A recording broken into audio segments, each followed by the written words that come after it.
Well,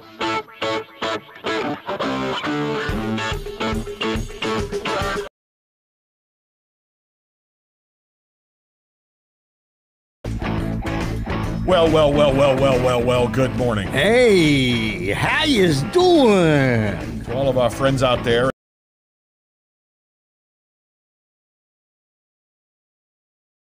See here, last Tuesday was the first. So our third October show. Now I'm confused. Wow.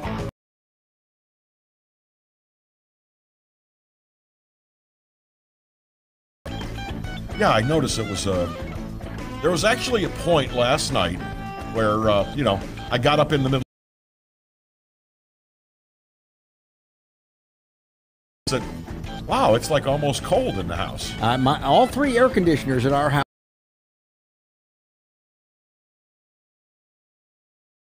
Victory for us and a sad day for Entergy. Let me pull that out so you.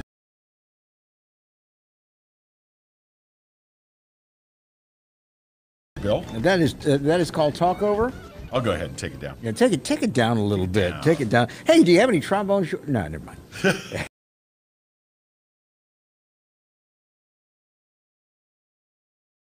Session with trombone. I am waiting for trombone longy, actually, to tell you the truth. Because when I do shorty, never mind. Hey.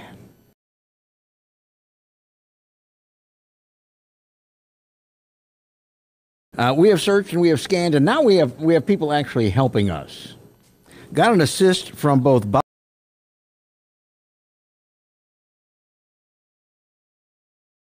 long repute. This one, and unfortunately, again, it's from.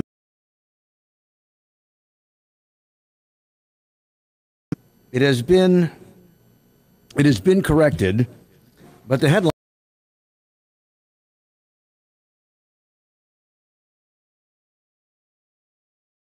Misspelled. Wow. Denim? D-A-N-H-E-M.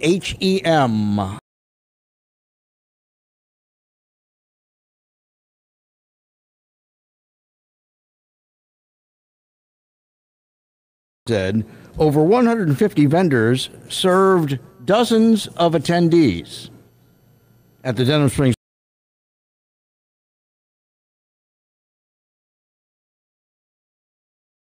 Sound that way. Yeah, it just, once again, an example of not. Should have been dozens of vendors served hundreds.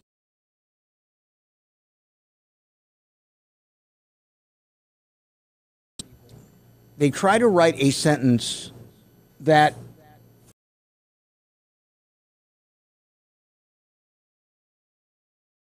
fell down, hurt his head. Yep. Got stitches, all right? Yep. Even Channel 33 did a better job with the headline.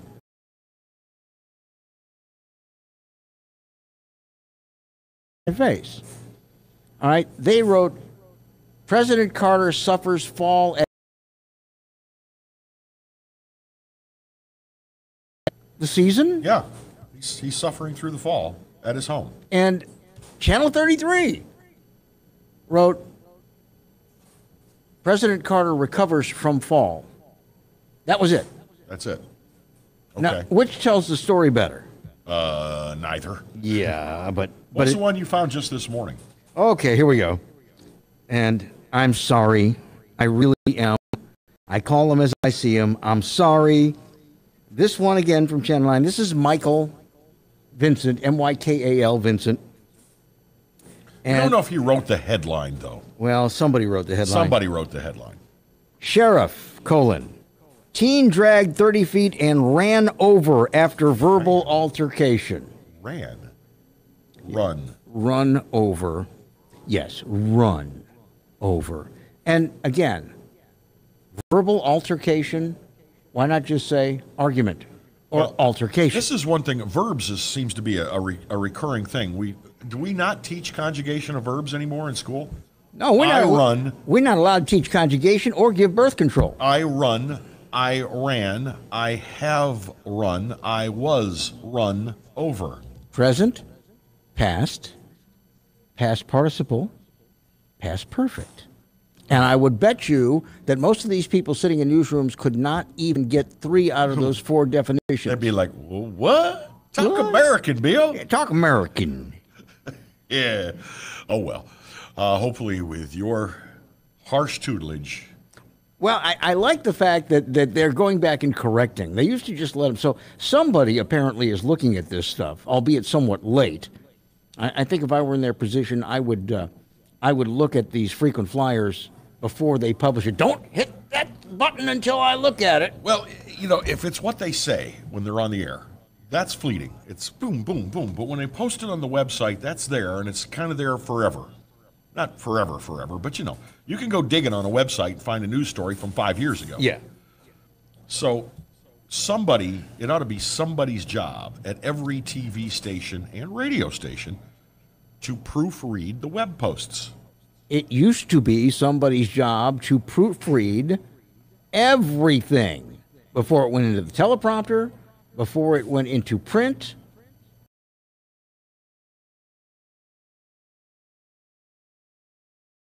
And your broadcast producers.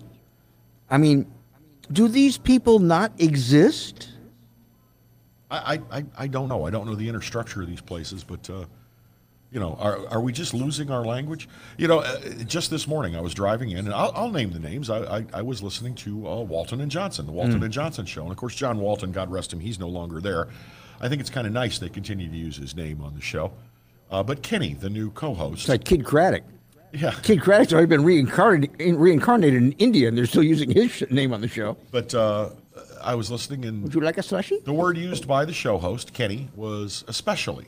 Only he said it, especially. There's no C at the beginning of that word. Where's that coming from? Especially. That's kind of a fugaboo of mine when people do that. And then again, that is just a great example of fulminating contagious ignorance. That's all that is. And some people, would just go, dude, it's just the way he says it. It's just his way of saying it. Well, his way of saying it is completely is wrong. Incorrect. Do we no longer care about what's... See, we care about what's politically correct, but we don't care about what is technically and actually correct. Here's the problem with this, okay? This kind of give him a pass because that's just the way he says it, or it's just a dialect. When you lose your language, you lose your entire society. And what you're doing is you are giving a pass to bad teachers not to teach. You are giving a pass to bad news directors and producers and editors not to do their jobs. This is just like, well, he only stole $8 worth of stuff from the Walmart, so I'm not going to call the cops. Stealing our language and putting it out over hundreds of stations all over this country. Now, if it were me, I would hit him in the head with something heavy. I would put him in a bag with about 85 pounds of pig iron, and I'd throw him off a bridge into a body of water. Well, that would solve the problem. That seems a little harsh. Does it? Yes. Okay, 65 pounds of pig iron. Okay, that's better. All right, give him a fighting chance. Let's lower it to 35, and maybe they'll make it. Oh, then he's going to make it. See, no lesson learned there. Yeah, I mean, but we're slowly... What happened to Kenny? Well, Kenny said especially. And we were worried he was going to say an et cetera. Especially. I have a very close friend in broadcasting that is somebody I really admire, and she was having a problem with that word especially. And I tough loved her, and I said, listen, here's the bottom line is, people that know that that's not correct are going to think you're an idiot every time it comes out of your mouth. It sounds very stupid. It's going to, because there is no C. You pronounce words, basically use phonics. And if the letter's not there, don't pronounce it. And she conquered it. This particular announcer, brilliant announcer, and she conquered it because she cared. She cared what people thought of her. And I don't see in our profession, you don't have the luxury of, I don't care if you think I'm an idiot. We don't have that luxury. Well, there's a lot more to it. I think there is a matter of respect.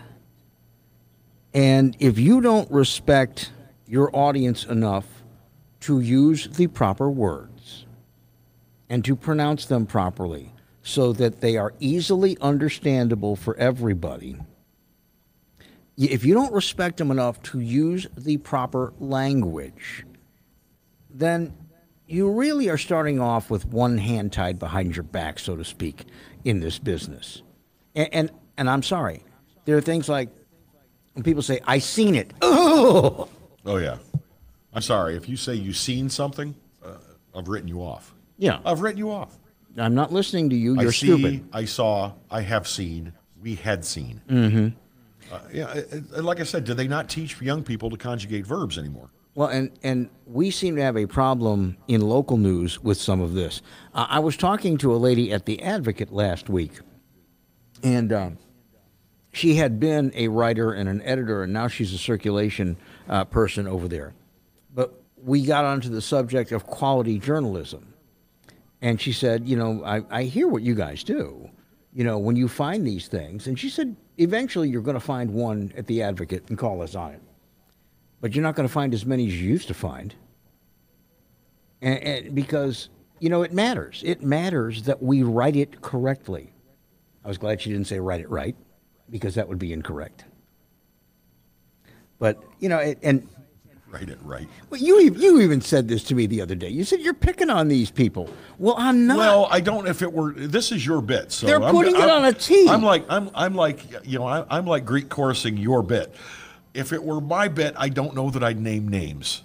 I would say a certain TV station rhymes with channel mine, or something like that. Like the other day, I was pointing out, and I'm still not going to name her name. On one of the other TV stations, there's a male-female duo that do the news. They're the anchor desk. Okay. Night after night after night, it's patently obvious that this woman is not comprehending what she's reading on the teleprompter, because she's struggling with getting the words out of her mouth. She's reading them, but she's not. The brain isn't computing and turning them into what to say. And comprehension is the most important part of reading, in my opinion. She's a lovely woman. I don't see any point in mentioning her name and shaming her. I'm sure she knows. She knows she has a problem. I'm pretty sure. Well, coming from you, would it really be shaming? Thank you. Well, you said this to me yesterday. We're going to give you a little peek behind the curtain. Kevin says, "How would you like it if somebody found using the wrong word that you did and named your name?" And I'd say the big thing, Kevin, is first they'd have to find one. He did. So what if somebody pointed out your flaws? First they'd have to find one. Here's the deal. With the things that I'm pointing out, they put their name on them on the website. And, right. And they put their name on them, so that means that they want to own it. Well, then they're going to own their lack of comprehension of the English language as well. All right. Well, we've shamed enough people for one more. I prefer to think of this as a teaching moment, Kevin. Let's get right down to our first guest. Shaming would be, the old Howard Cosell. You stink, you finished, it's all over, you through. Where do you go from here? Howard, why don't you go to hell? I remember that. Did you see that one night, Muhammad Ali? Did. So, Howard, why don't you go to hell? It was magic. Listen, I'm going to pull out the shot here. You have a teeny tiny no. Because we're going to talk to our first guest. I've known this lady for going on 6 years? Yes. Yes. Maybe longer.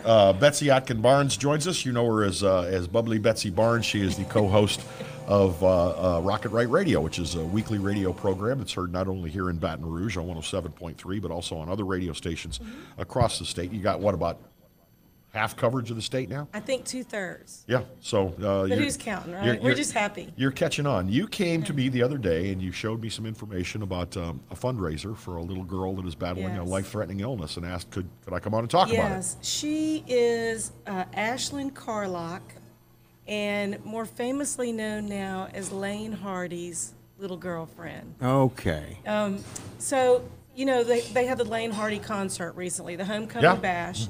And as I drove up, Lane Hardy's dad, Barry Hardy, who is the sweetest person on this earth, his whole family is wonderful, said, "I need your help. Can you help me raise some awareness and help with a fundraiser for Ashlyn Carlock?" And Lane's going to bring her up on stage, and he's going to sing to her. But we really need to help this little girl. Tell me what her condition is, Betsy. She is stage 4 cancer, lung and kidney cancer. She's 6 years old. Oh, dear God. And this was diagnosed when she was 5. And although this is not a very happy beginning, I'm hoping it's going to be a very happy ending because she has so many people that love her. But the family does not have the means to take care of all the expenses. Who would? Oh, no, you'd have to be a multi-trillionaire these kinds to of take care of all expenses that. just go into So- the Especially ionosphere. cancer treatments, yeah. Oh my goodness. So she's been being treated at Children's Hospital right now and has been. She's had to have a kidney removed. It was supposed to be, according to her mom, it was supposed to be like, 9 months of treatment. She's already been through 38 rounds of chemo. She's going through 18 more. They're trying to do stem cell transplant, and this family needs our help. So they thought, if we can get some people that cook, because we all go for food, right? We'll have kind of a rib, pastelaia, jambalaya cook-off October 19th at Crazy Dave's on Frost Road in Livingston. If you want to cook, you can enter as the cook-off.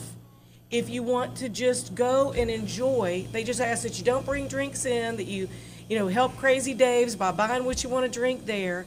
But they are going to have this October 19th at Crazy Dave's Daiquiri Bar and Grill. It's located at 28293 South Frost Road. That's right off the exit, or a little ways down the exit. She is going to be benefited by the sale of the plates, and you have to have everything turned in by 11:30. Ribs, chicken, jambalaya, pastelaia. You got a 3 rib rack minimum, and it's a cook-off contest. Now, 3 racks is not much, so I think people are going to bring So more. what's everybody else going to eat? I know, Yeah. exactly. So that's just to get a lot of people involved, but there's 30 cooks already. There's other people that are donating, and from what we've done for Nick Toulier and for others who had need of support, y'all know you can raise $10,000, $20,000.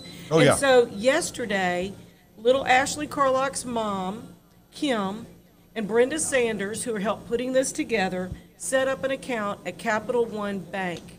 And this is a fundraising account for Ashland. So if you want to go and donate money there and eat something good with everybody, great. If you want to just make a donation at Capital One Bank, Ashland is spelled Ashlynn, last name Carlock, Carlock. And all May I the see money- that while you're explaining? Sure, Go ahead. absolutely. Go ahead. And so there's also Nice one sheet. It's a one sheet. If you could put a picture of it on your Facebook, if we could share it out there. Now, there is a Facebook page for Ashland's Angels. And again, Ashland has 2 N's. Ashland's Angels, but you have to tell them your name and a little bit of information. The family just wants to protect the child's privacy. But to make matters worse for the family, Ashland's father died 3 years ago. She has 3 older siblings. And her mom is having to stay at the hospital with her with the help of some childhood friends. We really need to help this family just pay basic living expenses and help during this time because she's about to be in the hospital for a month. So the happy ending to this would be that we raise enough money that the child's family doesn't have to worry. This single mom now can take care of her baby, and we can see Ashlyn in her restored, healthy, beautiful self. And I will share with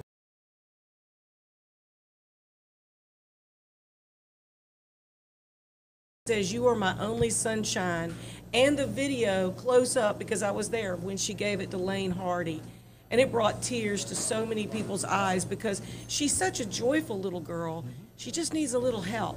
I want to go back to the basics on this. I don't Yes. want people to get lost in the subtext because they need to know that Capital One, if you go to any Capital One branch, and there are about 30 of them in the area, there is an account for Ashlyn, Ashlynn, Carlock. Now, on Saturday the 19th, that's not this Saturday, it's a week from this That's Saturday, right.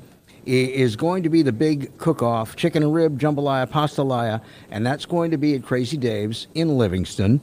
And you can go there and you can get a whole lot to eat, and all the proceeds from your food will go to help this family, or you can sign up to be a cook. Yes, And you can. your entry fee and all that will also go to Ashlyn. Yes. But you know, I'm no stranger to kids that have bad cancers, and miracles do happen, which Yes, is meantime, while you're waiting on that, and while the doctors and the nurses and the techs are doing their magic, a lot of these families are just barely hanging on by their fingernails. Yeah. And it's real tough on the other kids, and it's real tough without Dad, who passed away. So if you find it in your heart, folks, let's start today. You've got a week and a half. Let's start today and just go to Capital One and make a small donation, and then plan on going to Crazy Dave's. Look at this little girl, huh? Isn't she She's precious? so precious. Yeah. And they're having a cake auction. They're doing all kinds of things. They're doing a silent auction, live auction. You can donate something from your business, and the proceeds of that are going to go directly to Ashland. And just thank y'all so much for helping me share that, because this little girl is so full of life. We just need to restore her future. And is she getting most of her treatment right here in Baton Rouge? She's in New Orleans in the Children's Hospital, and I have, of course, as others have shared, that Our Lady of the Lake has just opened up a St. Jude wing in the Children's Hospital, which is phenomenal. But they've kind of built relationships where they are, and they want to see what this next round of chemo does, and also the stem cell transplant. Unfortunately for us, there's enough kids with childhood cancers to go around for everybody, unfortunately. Yeah. Well, Betsy, we will do our best. May I hang on to this? Yes, and would you share the phone number that's on there for Brenda Wascom? All right, I'm going to read it in, and then you can go back to Facebook and look at it later, folks. But here is the number. You ready? 985 351 2981. 985-351-2981, or you can email Haley, H-A-L-E-Y-R, Wascom, W-A-S-C-O-M, at iCloud.com.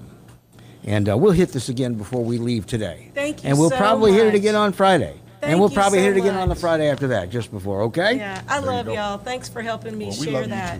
Thank you. And y'all have a great day. We're going to try. That's right. I will see you tomorrow. You will see me tomorrow. For another taping of Rocket Right Radio. Yes, you will. I understand you've got Robert F. Kennedy Jr. is going to be on the program? Yes. That's going to be fun. Yes. So we're going to enjoy that conversation talking about keeping our water clean and safe and preserving rivers around the world. So it should be interesting. It's a worthy cause. He's very big on clean water. He doesn't want it to adulterate his scotch. Whoa. Well, and actually, there is a man.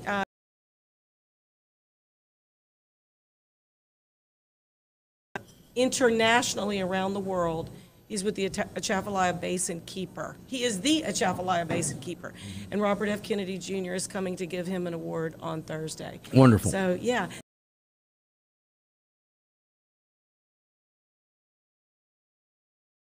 Betsy Barnes from the Rocket Right Radio program. Betsy also works in the office of the Lieutenant Governor. Something that she doesn't crow about a whole lot. And of course, this time of year during a campaign season, you really can't. You've got to be careful. But I can. And I was able to give Billy the best campaign commercial award. What was it? Last week Tuesday? Because so many of these are so bad. I heard the radio ad this morning on the way in, and I think the none better than none guesser is very clever. Yeah. I like campaign ads that concentrate on what the candidate's done right. I was looking at, there was an Eddie Risponi for governor commercial that started running, I think, last night. And it's him holding a mic, standing in front of some sort of a meeting or a debate or a forum.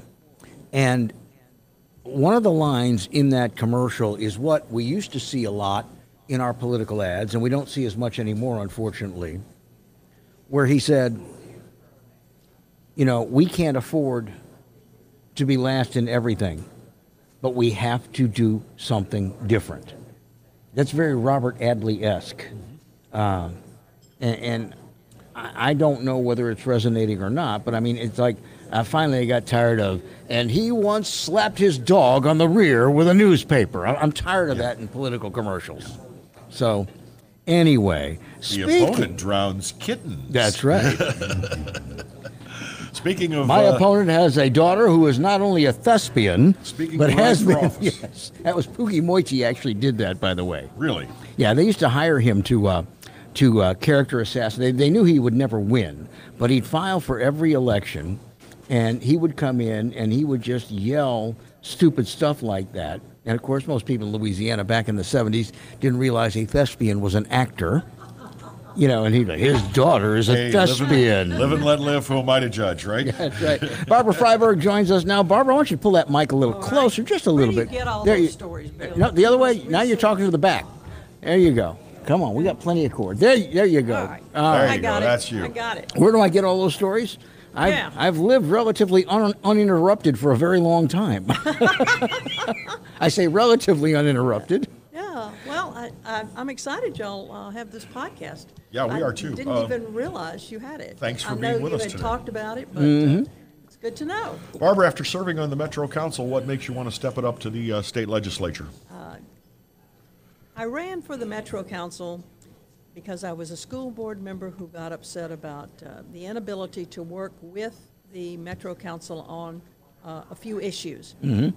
So when Dale Gatto ran for mayor, I ran for his position. I was successful, and within a couple of months, I had everything done for education I could get done on the Metro Council. Lamont Cole and I helped chair a committee on education, but it never really got off the ground. And so for meaningful education change, which you guys know is my heartbeat, I am seeking to serve this last segment of my public service in the state legislature. This is is it a 4 or 5 person race? There are a lot of people. It's a 5-person race. This is a lot of people involved in this race. Absolutely, there are. You have some experienced political operatives, and I don't mean that as a pejorative, and some political newcomers. Yes. What do you think is the most important thing that sets you apart from the 4 others? I would say my leadership and my experience, the ability to get things done, and the ability to try very hard to get things done, even when I don't get them done. Because I won't tell you, my record at the Metro Council has been one that I have been satisfied with everything that we got done, because I'm not. But I'm excited about the things we did get done. I think as a school board member, the leadership with the new schools we opened, the Mayfair, the Lehigh, the Career Academy, to service all kinds of needs of students, I think those were very important, bringing accountability and transparency and a budget that was somewhat balanced at that time. So all of those things are very important. Well, let me hit you with some legislative questions, see where you stand. Constitutional Convention, everybody's buzzing about it. What do we need to do? Well, I'm buzzing about it too, because I think we're locked in, particularly in Article 7 with the financial issues, and if we're going to have more flexibility with our finances, which I think we need to take a look at it. Now, how do we do that? That's the question. Do we have a constitutional convention? Do we take it one article at a time, or do we just piecemeal it with lots of separate legislation? I favor the idea of a limited constitutional convention, although that's not in the Constitution that we are able to do that. There are people that say perhaps there is a way to do that. I think we have to do something. I will tell you that I went to the Pelican Institute's day-long seminar on constitutional convention, and the experts that came in from other states, there's not been another state that's been successful with a full-blown constitutional convention in I don't know how many years. Well, we managed to have one in '73 in Edwin Edwards' first term. We did. And it was the usual suspects that were actually the delegates of the Constitutional Convention. And they did a pretty good job. They didn't do badly. And the other thing I was going to say is I went to the forum that Bubba Henry sort of moderated and brought together about 20 or 25 of the original drafters of that Constitution. And after they had finished talking about how they had gone about it and all their processes and so forth, they opened it up for questions at the very end. I don't know if either one of you were there. But Linda Lightfoot asked the first question. Her question was, do you think a constitutional convention would be successful today? To a person, every single, I think it was all gentlemen, up there said no.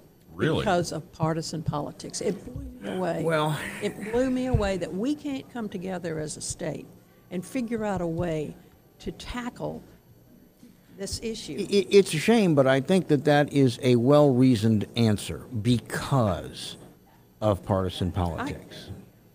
That's why That's why we need to be more concerned about policy. It's a shame that we don't have a legal Zoom for state constitutions that we could, send off and they'd send us a document. Absolutely. And, we have 4 of them on the ballot this time, and I voted for them. But I will tell you, I thought, here I am putting more in our Constitution, a Constitution that's doubled in size, as you know, since it was drafted in the 70s. If these 4 pass, by my count, I think it's going to be 218 Is that crazy? amendments. That's most crazy. amended state constitution in the country. And look what we have in it. Barbara, there's also a lot of difference of opinion on how to go about doing it. Who should be the delegates to a constitutional convention? Should it be local representatives and senators, or should it be people like Bill and I and business people and things like that? I have looked at all the ways you could do this, and I am still doing my homework on it. Obviously, I believe personally that it should be as nonpartisan as you can get it. And I don't think without some representation from people like you and Bill, Kevin, or with business and industry or education at the table, I think we have to have a real mixed group. But having said that, I don't know how easy that would be for us to manage. Who's sitting in either of those chambers or on the 3rd floor or in the court system is willing to give up that power? Well, and that's what I've heard. It's not necessarily giving up the power, but what I've heard is when you appoint people to be on it, they end up being the next people to run against you for office. Now, for me, that's okay. I mean, I would like to see, and I've said this before, and people thought I was jesting, and I'm not. I would like to see someone who would not be running for any position or have a constituency in this state serving. And I'll give you a small example. In the state of Nebraska, you're appointed to the district court or elected to the district court the first time. After 2 years, a panel of outside experts that are all jurists decide whether or not you are a good judge based on your judge issues, based on your demeanor, based on your knowledge of the law, and based on how much you're overturned. What would be wrong with hiring outside experts in economics and transportation and all of these other areas who don't have a constituency to craft at least the bones of it? I like the idea. I think it's worth putting on the table. It certainly sounds like a reasonable solution to the issue. But the issue will become very political, and there's no doubt about it. Speaking of political issues, I'm going to ask you, because of your experience on the school board and on the Metro Council, and if I'm not mistaken, the district you're running for in the state legislature, none of that would fall into St. George, would it? Or is there a small part of it that No, there is a part of it. that would fall into St. Yes. George? Okay, The Oak Hills area, that area. so I lose about a third of my council district with this district. So all of my good friends over here in South Downs. Well, what I was going to ask, because people are going to be pulling levers on Friday or Saturday, pro or con, is both sides are talking economic issues that would impact the school system in East Baton Rouge Parish. School systems. Yes. Your experience on the school board, you're now, 1 term away from that. Is it going to be an economic disaster for EBR schools if St. George passes? Well, I haven't looked at the most recent financial data from the school board, so I can't really answer that question. My first glance at what we had at the past would say no, because, you have the MFP funding, you have the tax money, you would have a reduced number of students, so it doesn't seem like it would be, but I'm probably not. Well, then from the Metro Council side, the folks that are against the incorporation of St. George are saying that the city parish, the city part of the city parish government will lose a lot of revenue if St. George incorporates. Again, since you serve on the Metro Council. Well, we've had our budget team and some independent budget folks looking at what that's going to mean. And I don't know if you've followed the Metro Council much, but that's been kicked down the road. The report now won't come for a couple of weeks. So we don't know exactly what it's going to mean. But the mayor has talked to each of us as council members and let us know that it will be a significant reduction by about 20% across our departments. So it will mean a financial reworking of things. I'm sure that both in St. George and in the city, there will be lots of attention given to how you really navigate those financial issues, because it's not going to be easy, and it's not going to be as easy as either the city or the proposed city of St. George seem to say it's going to be. Mm-hmm. Barbara, if I can steer you back to the legislature. Sure. A lot of people, when they're running for office, they have aspirations, what they'd like to push through, get through, what they have a pet project in mind as far as a bill. You have any you'd like to share with us? I'm not exactly what the bill would look like, but early childhood education. Birth to 3, birth to 4, we've got to do something to get those kids where they need to be before they're in pre-K or K. They can't begin school 5 years behind. And I am absolutely passionate about that. And people say that every year. There's always this big push for early childhood education, yet we haven't made giant strides. When they sold us pre-K, they said that was going to do it. I mean, how much earlier than kindergarten can you know go? That by the age do you of, start right fresh out of the womb, or what? By the age of 5, 90% of your brain's developed. So yes, we need to start early. Unless you're charged with a crime at the age of 17, in which case the defense attorneys say your brain isn't developed. Well, I will tell you, I think it's absolutely imperative. We talk about Jump Start, we talk about Fast Start, we talk about economic development, we talk about infrastructure, but we cannot be the state we need to be until we have an educated population. Okay, I'm going to speak for a minute, and I'm going to sound like a tinfoil hat wearing guy. Okay. But I am one of a large number of people across this country that believes the public education system is indoctrinating children into a certain political way of thinking. Okay, and for some of them, they think, I don't want to. This is just let us have your kids 2 years earlier. Let us start with your kid at 2. Rather than 4, to start drumming this crap into their heads that mom and dad don't necessarily agree with. And look, it can be argued that there is a lot of liberal, you got the extra heavy duty. There is a lot of liberal thinking being taught in public schools. Well, Kevin, we do have parents who feel that way, and most of those parents homeschool, and I respect what they do, and they have a great curriculum, and most of those students end up being prepared for high school or college. I have not heard that from the families in poverty who most need this, who need to have a working parent in the household, but a parent can't work because the parent has to stay home with a child or children, and there's no early childhood for them. I know in our last legislative session, we passed $100 million for teacher pay raises. I think that was great. We gave we gave $40 million to early childhood education, and we gave $40 million in block grants. $40 million in block grants to the districts, $20 million to early childhood. We should have taken those block grants, in my opinion, and given $60 million, because with that we took care of about 1,200 young people, and we probably have over 5,000 that desperately need to be in a program. So I see what you're saying. I just haven't seen that as an issue with the families that we're talking about. By the way, to clarify, for my part, I'm not a parent, never have been, so I'm just speaking on behalf of those. I know a lot of people worry about that. They worry about their kids coming out being something that they didn't want them to be. And their options are to homeschool if they want. There are Christian schools that are not real expensive for tuition, but there are other options. But I don't believe our public schools doctrinate We also, by the way,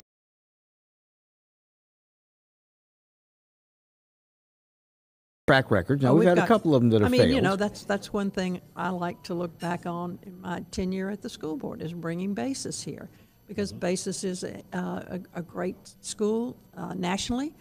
So is IDEA. We have a number of them now. We struggled with charter schools at the beginning in this city, but I think we have got some great ones that have been recruited to come to town. Well, I've seen some real pluses from charter schools, which again are public schools. Yes, they just operate under a charter. Yes, they are. Let's move on to a bigger picture of the budget. Okay. I think there are voters out there, and probably people you have talked to, that do not like the way our budget is structured. For one, I think it's appalling that we have 27% of our population in this state on some sort of public assistance. And I think it's appalling that very close to 40% of our budget is going to DH, which is basically a money laundering operation, basically. Well, The describe tax, it that way, but well, it comes in and it goes yes, out, doesn't it? Yes, yes. It's not like they're building research facilities. That's it's correct. not like that they're putting campuses together that will take care of people, and there's a lot of fraud there, which is another question. Yeah. Do you think we need to fundamentally restructure the budget so that the taxpayers feel like they're getting a good value for their tax money? Because quite frankly, I don't feel that way. Well, I have looked at options, and I will continue to research. I definitely agree that we need to do something. We shouldn't give away our well-earned tax money without getting something in return. And I think we should look at job training programs. I think we should look at what we can do to mitigate the problems with parents who have children and need a place for them to be during the day. Yes, I think we should have more accountability. You know, as a school board member, I always thought every single parent that's receiving some kind of benefit should have to have his or her child in school every day. That ought to be.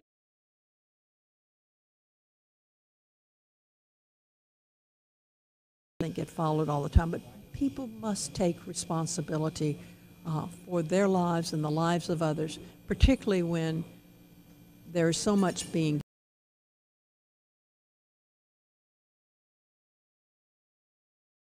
I'm not trying to throw rocks at Governor Edwards, and I make it a policy to never tell anybody who I will vote for or who I have voted for. But in the early days of this campaign, he was running spots with people saying, "Thank God John Bell Edwards expanded Medicaid." Now, if I'm the chief executive, I think I would say I had to expand Medicaid, but as the chief executive of this state,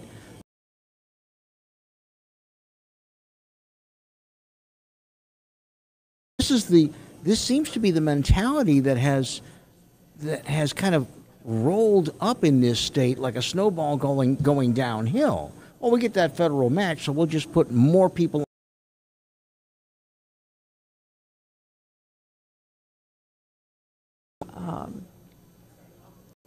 Response from an individual receiving any kind of benefit.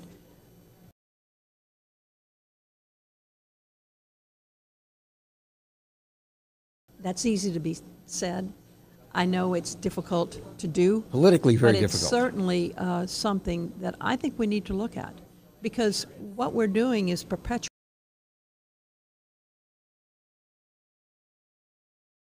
If we don't provide them some training, if I give you $10, I want you to come and spend an hour in training. Well, when I was in college, there was a big.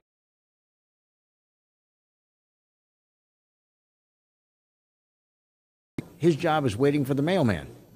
Well, I do think we need to look very, very closely at what we can do in that area. Now, Barbara, I know you told me that you've got a busy morning, so when you.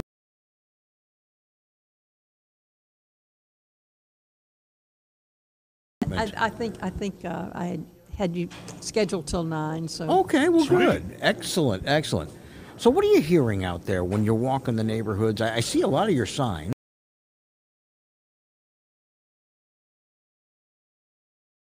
Infrastructure.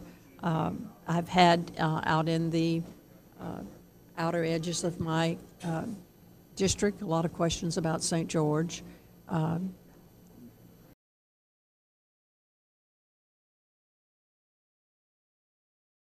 Fairly always happy with what's going on in city government, but Well, that might be worse if everybody was all pleased all the time with what's going on in any government that's well, representative. and you know that's the thing about a difference of opinion. A difference of opinion is a healthy thing because it makes you search your own opinions and make sure that you've heard both sides or 3 sides or 4 sides of every issue. So I think we're stronger because of our diversity, and unfortunately sometimes it causes us to get in each other's way. Nice way of putting it. If you are successful, what committee assignments would you like where you think you could do the most good? Well, obviously, Education. Yeah. Aside from that, I think we've covered that. Yeah. I think appropriations would be, of course, a great committee to be on. Municipal, perhaps, because of my city government experiences. But I'm going to cross that bridge more when I come to it, hoping that I do. My question for you is about the legislature this past time around had a real reputation for being independent of the governor. That's kind of been the tone ever since John Bell Edwards took office, that the legislature has been more or less independent of the governor. It took like 3 special sessions one year to get tax increases because they just didn't want to do it. Do you like that kind of a relationship for the legislature? Should they be independent of the governor's office? I think they should be independent. I think that it was a shame we had to have so many special sessions, though. And I agree with some of the folks who say if we end up in special sessions, we shouldn't take a per diem for those days that you're in special session. I regret that it came to that 2 springs ago, because think about what I looked at was how much money got spent every day just holding a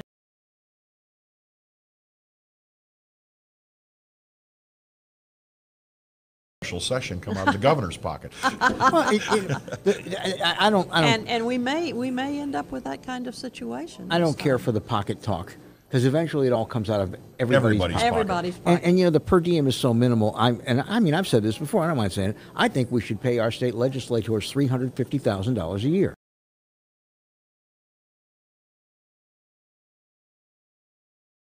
That sunk her like a... Well, here's the whole thing. Like a torpedo. The fact of the matter is, present company excluded, you know, the job requires you to leave your full-time employment for most people. Yes. And so you get people...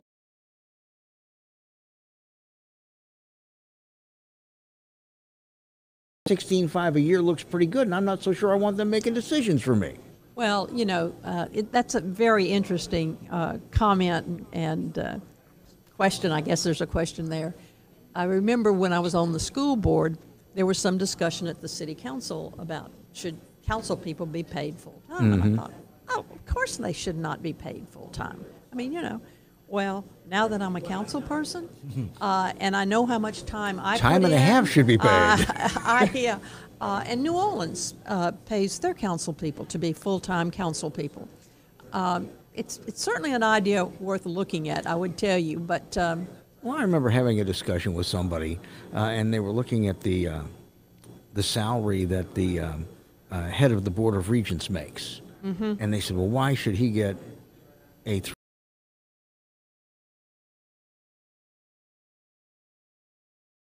responsible for their finances and for their curriculum and for their infrastructure. We get that with state superintendent, with our local superintendent, yes. Well, I wish that voters would get past the money, unless they want to vote raises. Well, it's hard for people to get past that when they know they worked their ass off for $40K a year, you know, and they made their choices in education and training, didn't they? It's jealousy, certainly, but I think it's to some extent it's understandable. But it also takes you away from the real arguments about why our schools don't perform universally well, why our roads have so many holes in them, why we can't get a bridge over the Mississippi River, because, oh my God, that $50,000 they spent on a special session, that's not the end of the world, folks. No, the end of the world sits right at Front Street here in Baton Rouge. A special session costs more in the line of like $1.6 million. Still, it doesn't mean anything. That's not even one half of a lane of an approach ramp for a bridge. It would mean some early childhood education. Yeah.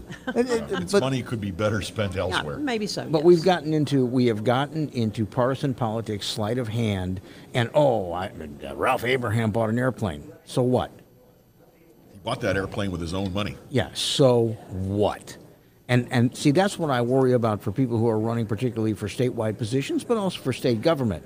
You get constantly bombarded by morons that don't have a clue as to what really needs to happen. You do, and Bill, I think that's one of the discouraging things about running for an office or being an elected official is there is so much misinformation out there, so many half-truths, and it's so hard to explain what the reality of a situation is when people have heard, seen, believe one thing to be true. Well, see, now, and I don't like special sessions at all.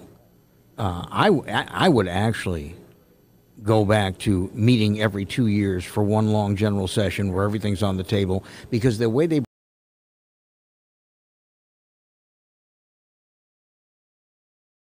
and then not allowing us to cut, shuffle, or see who's dealing. And I love your analogy.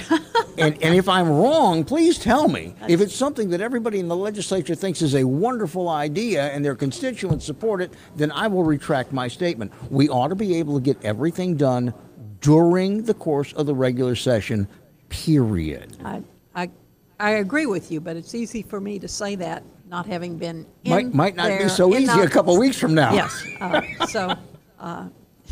Yeah. Do you worry that you could find yourself in a be careful what you wish for situation? Oh, of course you do. Yeah. Because I think the seriousness of the position, sometimes it just, I can just be driving my car, I can be sitting in a restaurant, and all of a sudden the weight of what people really expect, what 35,000 people might expect of you, and that you are carrying their hope for a better life in this community, in this state, that weighs on me sometimes as, gosh, this is very, very important what you're doing, and you need to do it right. And so, yes. Now, you will have some folks that I think you will have an immediate affinity for and with, and perhaps be able to form some policy together as this turns over. I think it's probably a foregone conclusion that Paula is going to get reelected, Paula Davis. And it's interesting because I've gotten to know Paula because both of us serve on the LSU Ogden College, the Honors College Advisory Board. So I've gotten to know her through the advisory board. And we have seen each other at a lot of functions, and I've gotten to know Paula. I think she's just a real fine person. Well, and you've got Denise Marcel is serving in the legislature now, who you served with on the Metro Council. No, I did not. Oh, did Denise not. was gone by Okay. the time Yeah. I was stand elected corrected, to the yeah. council. But I know Denise through a lot of different activities that we've been involved in together. So, yes. I think Ted James is going to get returned without a whisper, and Ted seems to be a guy that, like you, would like to build coalitions. And I've worked with Ted on a lot of things in the school system. So, yes, Ted's a fine man. See, I like what Bill just said. It is true of Ted. Ted is interested in building coalitions. Absolutely. He's interested in talking to people who he doesn't necessarily agree with, which I think is always a good thing in politics. That's the way I've tried to operate the entire time I've been in public service. To be more interested in what the policy is and not so much. Let me ask you this. I know that you're something of a philosopher. God knows your husband is, too. That's an interesting way to describe him. Why, Barbara? You don't know him, do you, Kevin? I've never met Mickey. No, never met him personally. Why have we gotten away from the Ronald Reagan, Tip O'Neill, let's have a beer and talk about this like gentle people of goodwill? Why is there so much currency in the finger pointing and the yelling and screaming and the accusations? Because I really do think it's tearing us apart. I could say I don't think we make a big enough effort. Because when we were on the school board, I remember the first years on the school board, we would do that. We would go to a conference, we would go places, we would go to the different meetings, but we could come together as a group. We could come together after a school board meeting and socialize. I haven't seen that on the Metro Council like I have seen it in other areas. And I think it's when you really get to know a person, it's hard to dislike them, isn't it? Well, I think it there's is. some that maybe they're just so. Well, we have this bad tendency to think we're going to throw a bomb and see what happens by sending some really radical ideologues on both sides of the spectrum, by the way, yes, to represent us. And I got beaten up just a few days ago. Why do you like Ted James so much? I said, I like Ted James because Ted's a good man. He's an honest man. He's a decent man. He's a man you can but he's a liberal Democrat. Yeah. Doesn't mean he's a bad person. Yeah. You can't get anything done, can you, unless you have liberal Republicans and liberal Democrats all working, very conservative Republicans and very liberal Democrats all working together. Well, I wish And there are some people in the legislature that I admire, Ted being one of them, Paula being another of them. I always liked when Franklin Foyle was in the House of Representatives, that have a strong but intelligent, moderate voice for the position that their political party espouses. And that's a good start, but that's not enough. I'd like the other sides to, I remember when Tip O'Neill used to say, well, the president and I will have a talk and we'll come to some sort of an agreement. And that always gave the country a lot of hope that something was going to get solved. Yeah. Well, I think it's imperative. And like I said, there have been things that I have done that I maybe wouldn't have done if it weren't something that needed a consensus and we needed to make a decision. Well, now we are at the fun part of our program.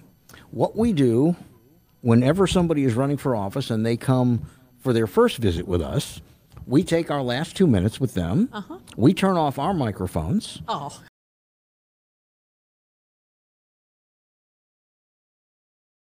Why they should vote for Barbara Frieberg. I just believe that I have been in this community, my children in this community. I've been here my entire life. I know what is important in this community. I have fought hard for some of those issues.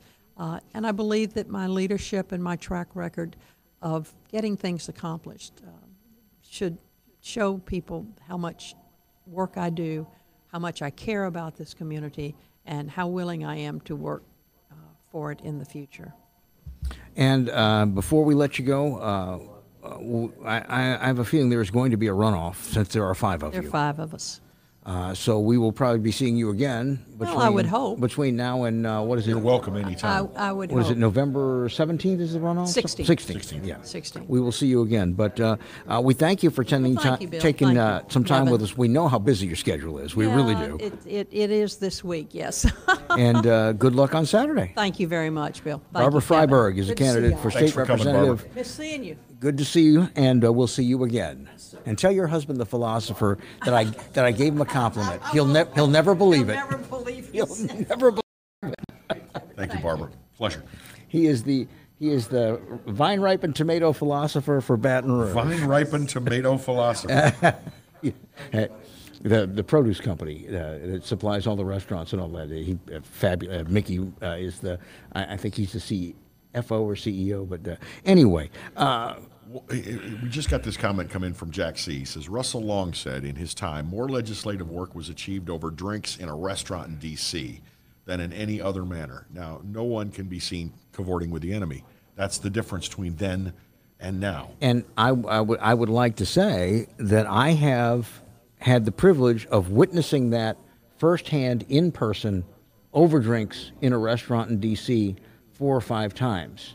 And it is amazing when people are friendly and they're watching their cubes melt and they say, Kevin, you have to give me a little room on this so that I can give you a little room on that. By the way, I would like to say that if you pay any attention, if you hang around the Capitol during a legislative session, especially as evening starts to approach, there are a lot of social events frequently, at least one, sometimes 2 a week, taking place at the Pentagon Barracks, little barbecues, crawfish boils, things like that. And these people do get together in a very nonpartisan way. And I'm sure they discuss real life stuff, but then they discuss possible solutions to their partisan problems. Well, So it's not like it doesn't happen.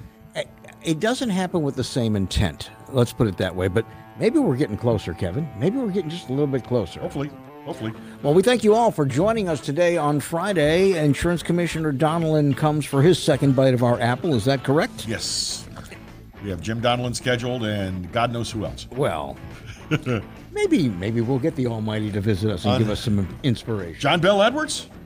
No, not that Almighty. Rebecca Gee. That almighty. That Almighty. People will die. I love the people will die argument. You know what? I took one for the team. I didn't want to embarrass you because I bit my tongue. Because I was going to say, oh, yeah, who? Give me their names. I might be okay with it. That's the podcast for today. We appreciate you being with us. Listen, Friday morning, we'll be right here, 8 o'clock from La Divina. And thanks once again to Lance and Mary LeBlanc, their wonderful staff, for all the great food and great hospitality. Be careful out there. We'll see you on Friday.